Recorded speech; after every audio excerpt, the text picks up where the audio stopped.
bumili si mama ng ulo ng cream dory. Ito ay masarap isigang. So ngayon, nagpapainit tayo ng pan, naglagay tayo ng oil, at magigisa na tayo ng mga aromatics natin. First, yung onion. Hihintayin muna natin maging translucent at lumabas yung mabangong aroma ng ating onion. Isa lang tayo ng isa. Bago natin ilagay na susunod ang ating ginger at saka yung tomato, pagsabayin na natin yun guys. Pinagsabay ko na siya kasi isang nilaman ang talalabas na yun. So ayun, giisa natin, hintay na natin lumambot at maluto at lumabas ang aroma ng ating mga aromatics. So gisa lang ng gisa. Tapos after nito, ilalagay na natin ang ating ulo-ulo ng maya-maya. Masarap talaga sa sinigang to, lalo na pag sinigang sa miso. Toast lang natin ng konti yung ating mga aromatics.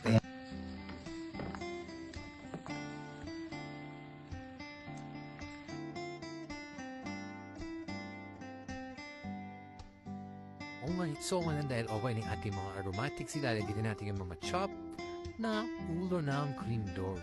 So, igigisa lang natin ito hanggang sa magisa ng todo at maluto siya, matanggal yung mga blood. Tinimplahan ko siya ng ground black pepper, fine salt, and halo lang ng halo. Mas magandang gigisa siya ng mabuti para matanggal talaga yung lansa. So, ayan, okay na.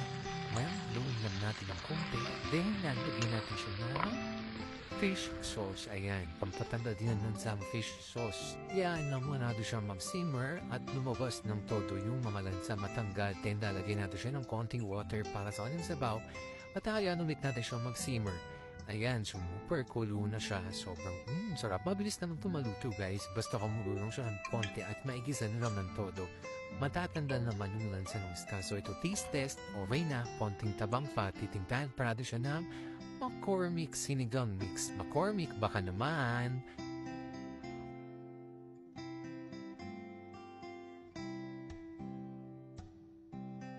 So, yan, nalagyan ko na ng labanos at ng siling haba na siling pangsigang. Pinutong ko yung sa bowl para may konting ulo. Para ang isang ating sweet mami.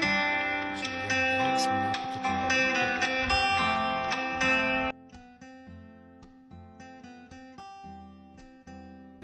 Nilagay ko na ngayon ang tangkay ng kangkay. Ano kung nilalagay kasi ito yung medyo matigas instead sa mga nilalaman ko na ilang seconds lang after 7 minutes. Pwede na natin